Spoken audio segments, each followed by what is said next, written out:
ओम नमः शिवाय भक्तों, आज मुरली चैनल के माध्यम से हम आपके समक्ष सोमवार व्रत कथा को प्रस्तुत करते हैं। तो आइए इस प्यारी सी कथा को श्रवण करते हैं। एक बहुत ही धनवान साहूकार था, जिसके घर धन आदि किसी प्रकार की कमी नहीं थी, परंतु उसको एक दुख था कि उसके यहाँ कोई पुत्र नहीं था। वह इसी चिंता में रात दिन रहता था। वह पुत्र की कामना के लिए प्रति सोमवार को शिवजी का व्रत भी करता, पूजन किया करता और सायंकाल को शिवजी के मंदिर जाकर शिवजी के श्री विग्रह के सामने दीपक भी जलाया करता। उसके इस भक्ति भाव को देखकर एक समय श्री पार्वती जी ने शिवजी महाराज से कहा कि महाराज, यह साहूकार आपका अनन्य भक्त है और सदैव आपका व्रत और पूजन बड़ी श्रद्धा से करता है, इसकी मनोकामना पूर्ण करनी चाहिए। शिवजी ने कहा, हे पार्वती, यह संसार कर्म क्षेत्र है। जैसे किसान खेत में जैसा बीज बोता है वैसा ही तो फल काटता है, उसी तरह इस संसार में जैसा कोई भी मनुष्य कर्म करते हैं वो वैसा ही फल भोगते हैं। पार्वती जी ने अत्यंत आग्रह से कहा, महाराज, जब यह आपका अनन्य भक्त है और इसको अगर किसी प्रकार का दुख है तो उसको अवश्य दूर करना चाहिए, क्योंकि आप सदैव अपने भक्तों पर दयालु होते हैं और उनके दुखों को दूर करते हैं।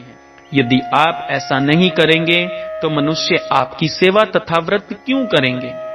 पार्वती जी का ऐसा आग्रह देख शिवजी महाराज कहने लगे, हे पार्वती, इसके कोई पुत्र नहीं है, इसी चिंता में यह अति दुखी रहता है। इसके भाग्य में पुत्र न होने पर भी मैं इसको पुत्र की प्राप्ति का वर देता हूँ, परंतु यह पुत्र केवल 12 वर्ष तक ही जीवित रहेगा।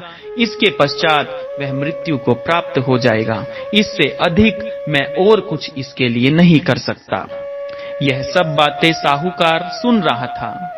इससे उसको ना कुछ प्रसन्नता हुई और ना ही कुछ दुख हुआ। वह पहले जैसा ही शिवजी महाराज का व्रत और पूजन करता रहा।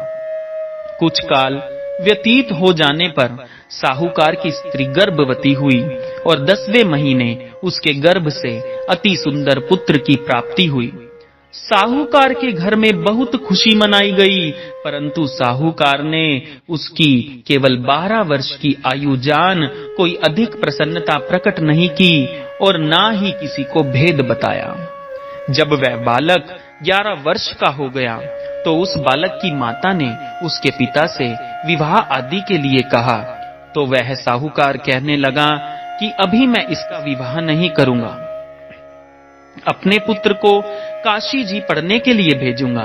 फिर साहूकार ने अपने साले अर्थात बालक के मामा को बुला उसको बहुत सा धन देकर कहा, तुम इस बालक को काशी जी पढ़ने के लिए ले जाओ और रास्ते में जिस स्थान पर भी जाओ यज्ञ करते और ब्राह्मणों को भोजन कराते जाओ।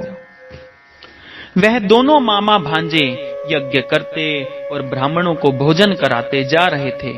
रास्ते में एक शहर पड़ा। उस शहर में राजा की कन्या का विवाह था और दूसरे राजा का लड़का जो विवाह कराने के लिए बारात लेकर आया था वह एक आंख से काना था। उसके पिता को इस बात की बड़ी चिंता थी कि कहीं वर को देख कन्या के माता पिता विवाह में किसी प्रकार की अड़चन पैदा न कर दें। इस कारण जब उसने अति सुंदर सेठ के लड़के को देखा तो मन में विचार आया कि क्यों ना दरवाजे के समय इस लड़के से वर का काम चलाया जाए। ऐसा विचार कर वर के पिता ने उस लड़के और मामा से बात की तो वे राजी हो गए। फिर उस लड़के को वर के कपड़े पहना तथा घोड़ी पर चढ़ा दरवाजे पर ले गए और सब कार्य प्रसन्नता से पूर्ण हो गया। फिर वर के पिता ने सोचा कि यदि विवाह कार्य भी इस लड़के से करा लिया जाए तो क्या बुराई है। ऐसा विचार कर उसने लड़के और उसके मामा से कहा, यदि आप फेरों का और कन्यादान का काम भी करा दें तो आपकी अति कृपा होगी और मैं इसके बदले में आपको बहुत कुछ धन दूंगा।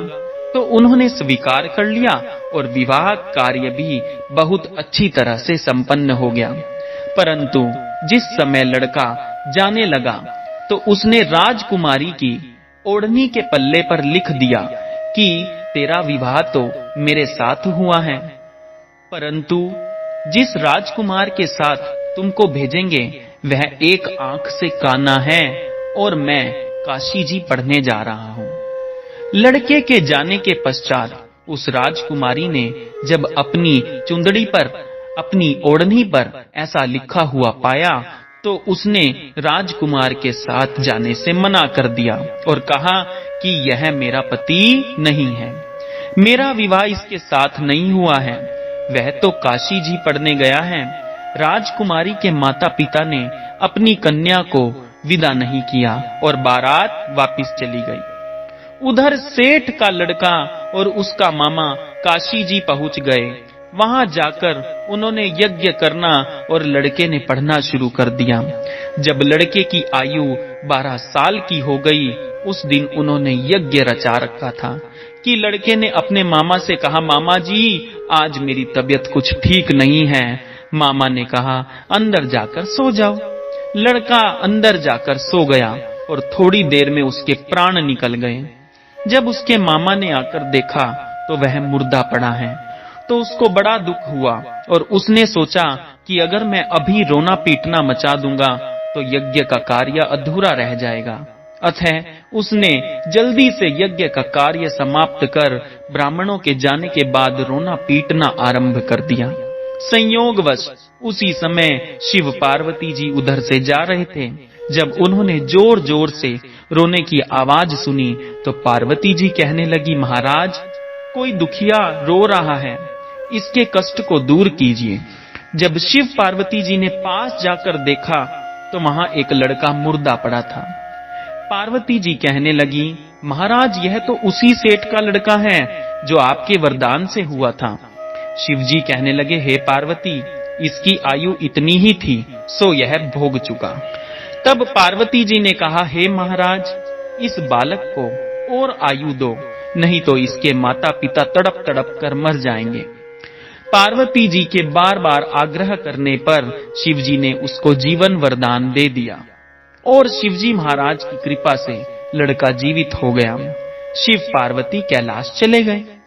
तब वह लड़का और मामा उसी प्रकार यज्ञ करते तथा ब्राह्मणों को भोजन कराते अपने घर की ओर चल पड़े। रास्ते में उसी शहर में आए जहां उसका विवाह हुआ था।